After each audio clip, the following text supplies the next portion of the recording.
ये तो आज के इस वीडियो में हम लोग पढ़ने वाले हैं कक्षा 10 का हिंदी का चैप्टर नंबर 8। ठीक है, चैप्टर का नाम है आपका जीत जीत मैं निखरत हूँ। ठीक है, इसमें जितना भी आपका सब्जेक्टिव प्रश्न है उन सभी प्रश्नों का आज हम आपको उत्तर बताने वाले हैं।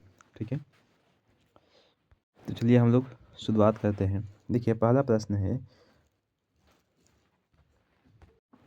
देखिए इसका पहला प्रश्न जो है हम लिखते हैं, लखनऊ और रामपुर से बिरजू महाराज का क्या संबंध है।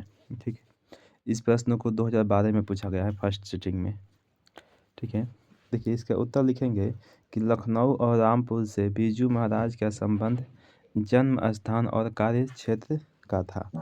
लखनऊ में उनका जन्म हुआ था और रामपुर में नवाब के पास उन्होंने अपना नृत्य शुरुआत किया था। ठीक है, यही दो संबंध है बिरजू महाराज का, लखनऊ से और रामपुर से। ठीक है, चलिए लिखिए दूसरा का प्रश्न है, कहता है कि रामपुर के नवाब की नौकरी छूटने पर बिरजू महाराज के पिता ने हनुमान जी को प्रसाद क्यों चढ़ाया था। ठीक है, चलिए इसका उत्तर लिखेंगे। बिरजू महाराज के पिता अब नौकरी नहीं करना चाहते थे, किंतु रामपुर का नवाब उन्हें छोड़ना नहीं चाह रहे थे। उनका कहना था कि तुम्हारा लड़का नहीं होगा तो तुम भी नहीं रह सकते। सो बिरजू महाराज को नवाब के यहाँ दाखिल कर पिताजी की जान छूटी और उन्होंने खुशी में हनुमान जी को प्रसाद चढ़ाया था। ठीक है, देखिए अगला प्रश्न है हमारे पास 3 नंबर, कह रहा कि नृत्य की शिक्षा के लिए पहले पहल बिरजू महाराज किस संस्था से जुड़े और वहाँ किनके संपर्क में आए। ठीक है, चलिए इस उत्तर लिखेंगे कि नृत्य की शिक्षा के लिए सर्वप्रथम बिरजू महाराज दिल्ली की हिंदुस्तानी डांस म्यूजिक संस्था से जुड़े थे। ठीक है, वहाँ लीला कृपलानी और कपिला जी के संपर्क में आए थे। दो व्यक्ति थे, पहला नाम था लीला कृपलानी और दूसरा का थे कपिला जी। ठीक है, इन दोनों व्यक्तियों के संपर्क में आए थे वहाँ पर ये बिरजू महाराज। ठीक है, चल देखिए अगला प्रश्न है हमारे पास 4 नंबर, कहा कि किन के साथ नाचते हुए बिरजू महाराज को पहली बार प्रथम पुरस्कार मिला हुआ था। ठीक है, चलिए देखिए उत्तर लिखेंगे। बिरजू महाराज को चाचा जी शंभू महाराज और बाबू जी के साथ नाचते हुए पहली बार प्रथम पुरस्कार मिला हुआ था। ठीक है,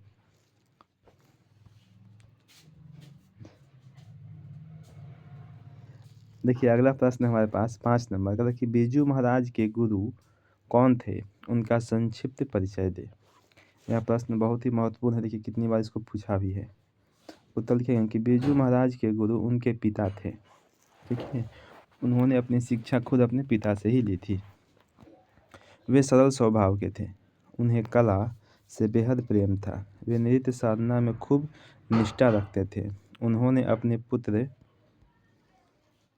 बिरजू महाराज से भी गुरु दक्षिणा ली थी। इस प्रकार शागिर्दों में कोई भेदभाव नहीं करते तथा नियम कायदे का पूरा पालन करते थे।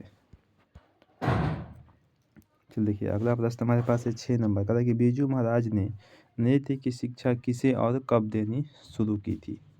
उत्तर है कि बिरजू महाराज की उम्र 10 से 11 साल की थी, तब उन्होंने सर्वप्रथम कानपुर में रहते हुए सीताराम बागला नामक लड़के को नृत्य की शिक्षा देनी शुरू की थी। चल देखिए अगला प्रश्न हमारे पास है 7 नंबर का, कि बिरजू महाराज के जीवन में सबसे दुखद समय कब आया, उससे संबंधित प्रसंग का वर्णन कीजिए। ठीक है, इसको 2020 में पूछा गया है सेकेंड सिटिंग में। देखिए उत्तर लिखेंगे। बिरजू महाराज के जीवन में सबसे दुखद समय उस समय आया जब उनके पिता की मृत्यु हुई। तब बिरजू महाराज केवल 9.5 साल के थे। घर की हालत बहुत सख्त थी, यानी कि बहुत ही ख़राब थी। घर में इतने भी पैसे नहीं थे कि उनका 10वां हो सके। ठीक है, इसके लिए बिरजू महाराज ने 2 कार्यक्रम करके 500 रुपये जमा किए, तब जाकर पिताजी की 13वीं हुई। पिता की मृत्यु और उस हालत में नाचना बिरजू महाराज के लिए बहुत ही दुखद अनुभव था। चलिए अगला प्रश्न हमारे पास है 8 नंबर का कि शंभू महाराज के साथ बिरजू महाराज के संबंध पर प्रकाश डालें। ठीक है, चलिए उत्तर लिखेंगे कि शंभू महाराज बिरजू महाराज के चाचा थे। बिरजू महाराज को बचपन से उनका मार्गदर्शन मिला। भारतीय कला केंद्र में उनका सानिध्य मिला। उन्हीं का सहायक रहकर बिरजू महाराज ने सफलता प्राप्त की। शंभू महाराज के साथ बिरजू महाराज बचपन में नाचा करते थे।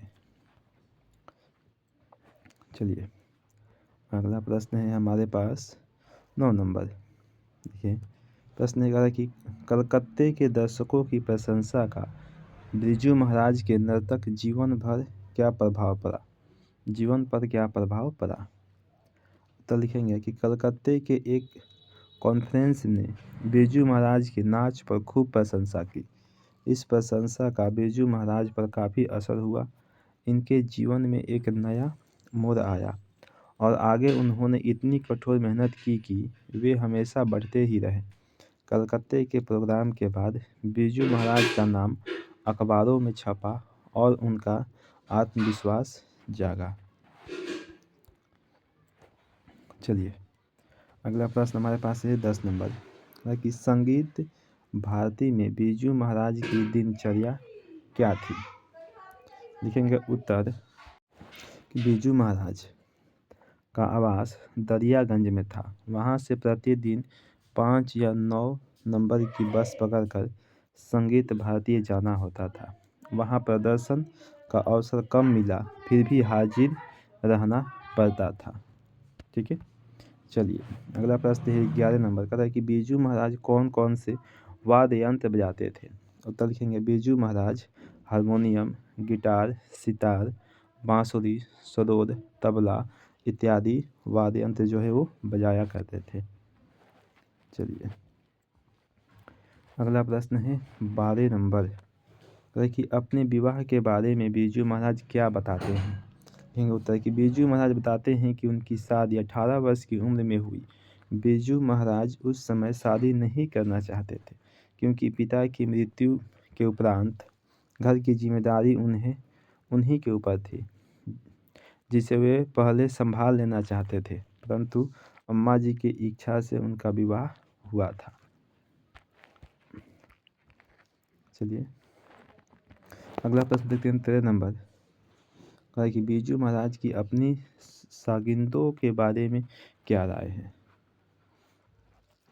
तो लिखेंगे शागिंदों के बारे में बिरजू महाराज की राय अच्छी नहीं है। उन्होंने कई खूब अच्छे और कई कामचलाऊ शागिंदों के नाम गिनाए हैं। लीजिए ये हो गया 13 नंबर आपका। और ये देखिए आपका अगला प्रश्न है 14। ठीक है, और ये रहा 15 नंबर, इसको भी आप लिख सकते हैं। और लास्ट प्रश्न है आपका 16 नंबर। बस ये देखिए 16 नंबर प्रश्न है। ठीक है, इसके बाद ये चैप्टर ख़त्म है। अगला चैप्टर में हम लोग पढ़ेंगे, चैप्टर का नाम है आपका अगला अभिनयो। ठीक है, चलिए तो ये आपका चैप्टर समाप्त हो गया। ठीक है।